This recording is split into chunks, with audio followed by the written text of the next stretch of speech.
Welcome to Beyond the Lab, a series by the Office of Career Development within the Biomedical Research, Education, and Training Department of the Vanderbilt University School of Medicine.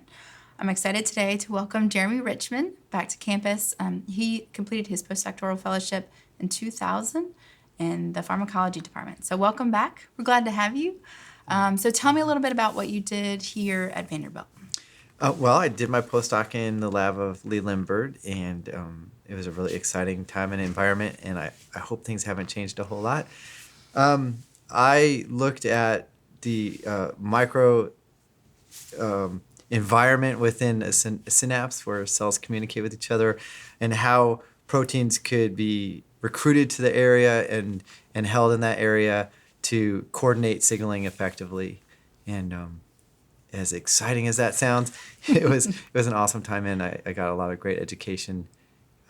I think working here, and it really carved out kind of a vision beyond the academic study of what I was doing per se. I think it was a really great environment to learn how to be a scientist and to create a vision of what I wanted out of life. Very nice. So tell me about the path when you left Vanderbilt. What happened after that? Surprise to me, and maybe not to my mentor Lee, but I went into, instead of academics, which I thought I was always going to go into academics, I ended up exploring the opportunities in biotech arena, and of all places, I ended up going to Arena Pharmaceuticals when they were really small and a tiny company in Southern California, in San Diego, and there I was hired in their neuroscience department, and it was a really great opportunity. I enjoyed working there a lot. That was my first exposure to the actual drug discovery process, which you can be an expert in pharmacology, but you're not going to necessarily understand the process until you're in it and you understand what the pipeline looks like and why it looks like that. And I really enjoyed that. It was a really fun way of working. It was really rewarding. And then because of the environment that I worked in and being at biotech, you wear a lot of hats. There's no group or department that's sort of set to do one thing. You oftentimes in these environments, you kind of just take off your receptor target enablement hat and you put on your safety pharmacology hat and you take that one off and put on the toxicology one, and then you put on the clinical one. And so I got a lot of experience with the whole pipeline. Yeah. And also was really fortunate. I mean, you can't pretend it's anything other than just damn luck. I got onto some projects that really panned out, and that spanned the whole range from CNS to obesity, diobesity, atherosclerosis, thrombosis. And so I got a lot of experience in the whole spectrum of the pipeline, and that afforded me a lot of opportunities to go other places if I wanted to. And I was recruited to a big pharma company called Boehringer Ingelheim, which is located throughout the world, but they recruited me to New England in Western Connecticut.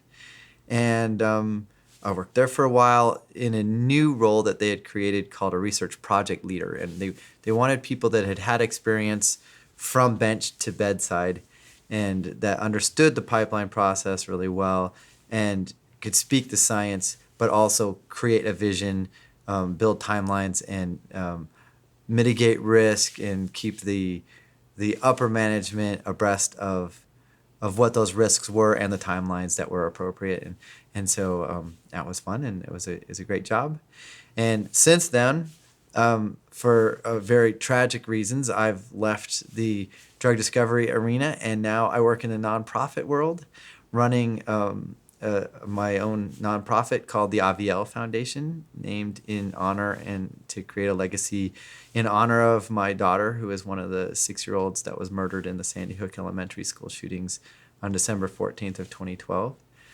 And I've now got the experience of sort of creating a small business, right, which a lot of people forget that you have to create a business to have a nonprofit. Right. So we have a small business, the Avielle Foundation, and it's a 501c3 nonprofit. I am the CEO and currently only employee, but that's only for for the short term and the long term, we have grand visions. We have a simple mission, and that is to prevent violence and build compassion through neuroscience research, community engagement, and education. So you had a lot to learn, starting from, nothing to now a nonprofit. So there was a lot of things that you had to jump into to do. What are some of the things that you had to learn about starting your own foundation? What were some of those beginning things that you might not have necessarily been equipped when you first started? Yeah, pretty much everything.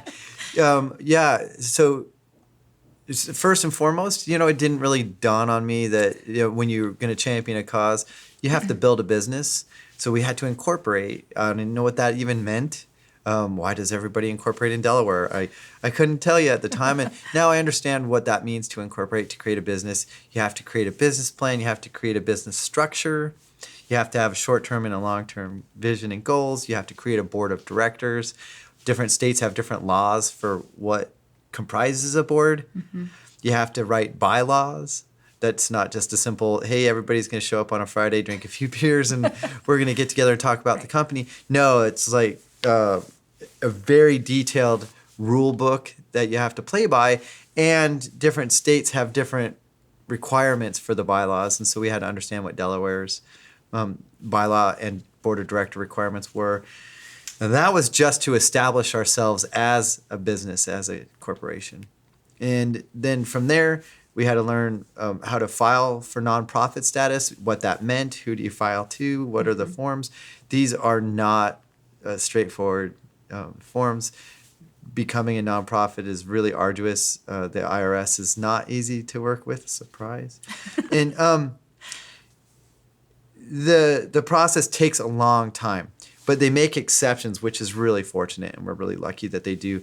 And some of the exceptions are if the nature of the nonprofit work you want to do is contemporaneous, meaning there's a time tag associated with it, then they can rush things. If there's donations to the foundation or to the entity that's going to be a nonprofit that would depend on nonprofit status, then they'll rush it. And we met all of their requirements, and so they expedited the review and approved it really rapidly in record time. And so from the inception of our mission, our scope, our vision, to forming a board, incorporating and receiving our 501c3 nonprofit status was about 6 months, which was a huge whirlwind. It was fortunate since I wasn't sleeping much at the time. Anyway, I had a lot to do with my time, and so we got off the ground running and started acting on our mission, and so yes, it was an incredible learning process and still remains that. And the beauties of life are finding those opportunities to grow and learn. Yeah. So what does your daily life look like? Like, what are some of the activities that you do on a normal Monday or Tuesday? Every day I get up with my 1-year-old and we hang out, we play, we read, we get breakfast and coffee, and then I just drink juice, but she gets the coffee. Got it. And then we hang out, and then either my wife comes down, and we were both fortunate that we work from home, and we also have a nanny that comes in. And so Natalie shows up, and Imogen plays with her, and Jen goes to work in her office downstairs, and I go to my office upstairs.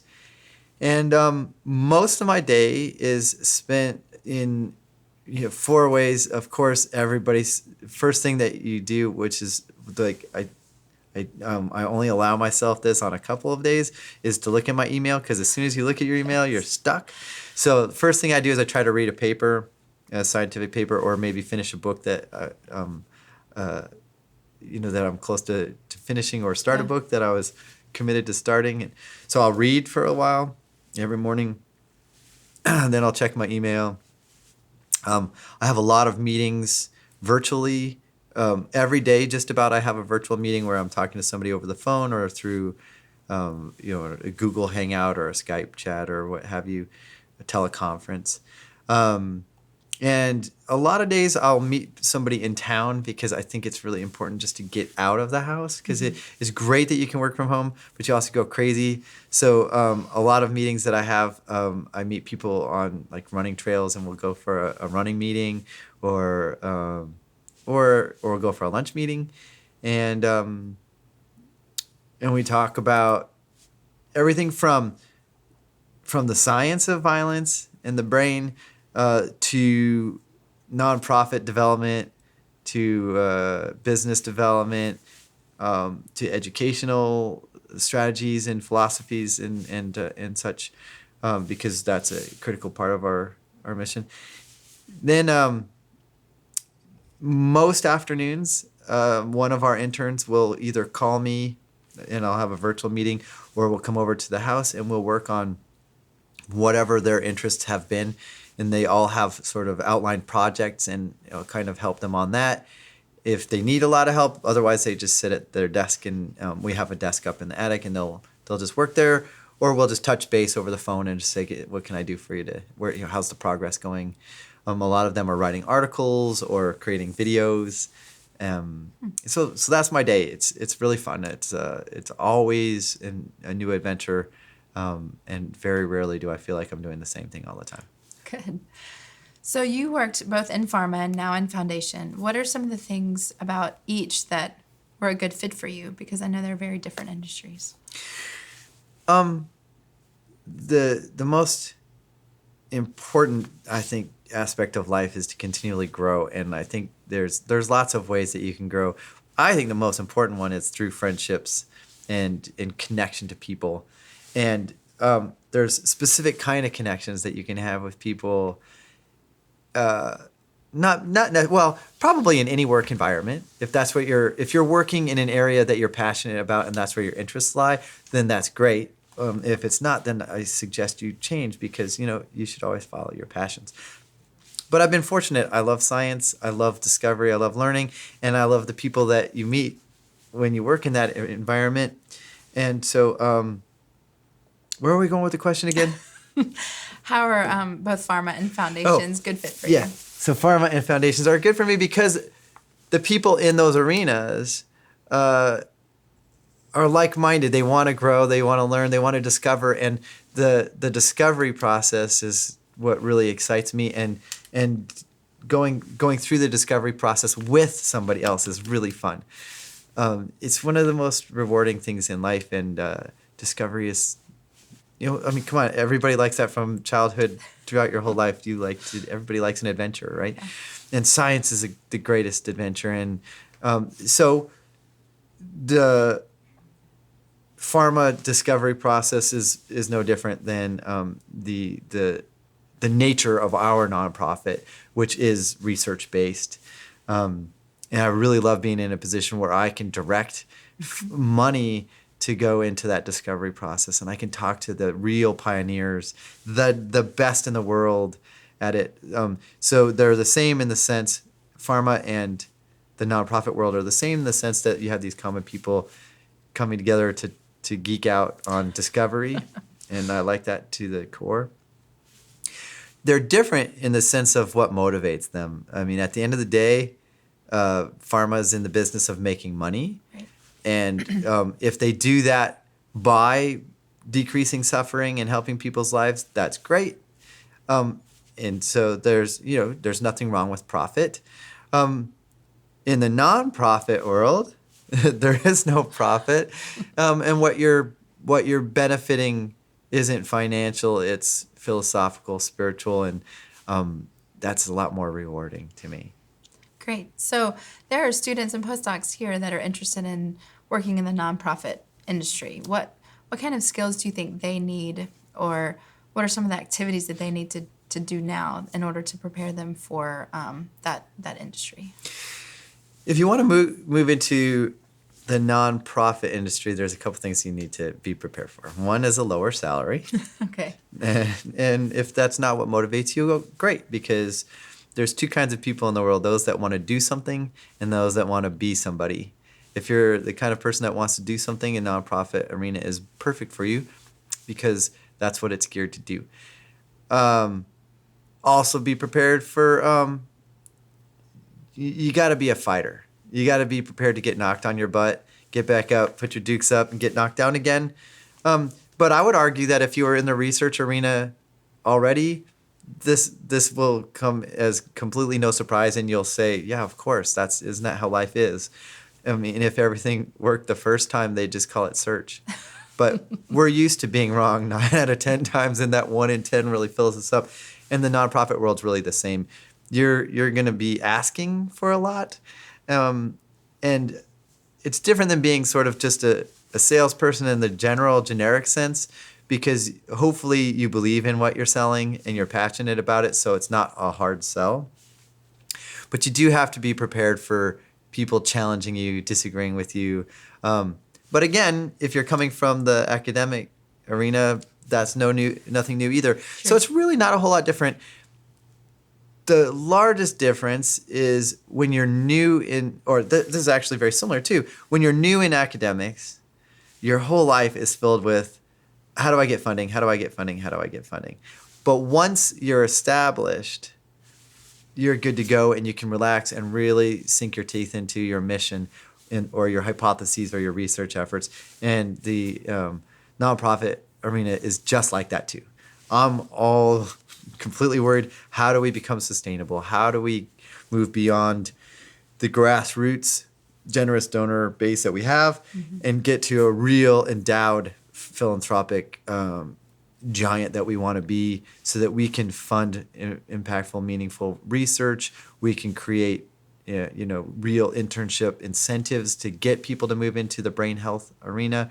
How do I get paid a salary that will sustain a household without the risk of turning the lights off? That's a fear that you have in the academic arena when you're new, and that's the fear that we have right now. Okay. So I'm sure you do a lot of networking. What does that look like for you? What are your networking secrets that are your individualized approach? Whether you're going to stay in biotech, big pharma, academics, or if you move into the nonprofit world, being able to communicate is really key. It's key to life in general. But being able to communicate in these areas is key for 2 reasons. One, you need to be able to take very complex, heady information and break it down to the everyday person, mostly because they paid for it and they earned it, and you owe it to them quite literally, whether you're in the nonprofit arena, whether you're in industry, if you're a publicly traded company, or if you are in academics. They're paying for the research. You owe it to them. They bought it. Give it to them in a way that they understand it. So that's networking, but it's really communication and education. What you mean is building friendships, collaborations, relationships with people in other areas. Obviously, that's really critical for the progress of science, because you need to share knowledge. That's how we evolve as a species, and that's how we evolve scientifically, is that sharing of knowledge. And that's really critical to network. Finding a job, you obviously have to network as well, because right now in this competitive age that we're in, academically or in industry, and most certainly in the nonprofit world, there are 30 applications, 40, 50, maybe 100 applications for the position that you're looking for.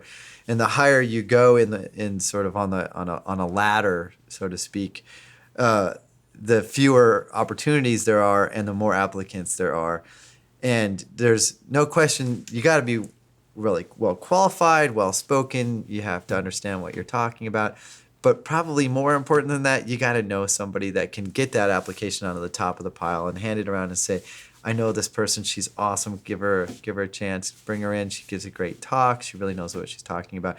Without that, it's going to be really tough. So there's lots of ways to do that. I mean, everywhere I go, people joke about it, but I mean, I'll meet somebody in the line at Starbucks and I'll become their best friend. And everywhere you go, there's an opportunity to meet somebody new, create a relationship, learn their story, and that only benefits you and that person and anybody related to that. When you get in just underneath the surface, you can see what they're about. when it comes to the academic science arena or biotech, big pharma, wherever it is, in the science arena, you need to build these relationships so that they trust you. They know what you're talking about. You can learn from them. They can learn from you. But you build this relationship so that you can do each other favors and get each other exposure through giving a talk, successful publications, collaborations, and opportunities for jobs as well. No question that's been really critical in my lifetime, and it's really critical now in the nonprofit arena. You have to build relationships and trust, and that requires a lot of certainly nothing superficial. You have to get in and listen to somebody, understand what they're about, and get a connection with them. Great. Well, we're so glad to have you back. Thanks for coming and talking to us. My honor and pleasure. Thank you.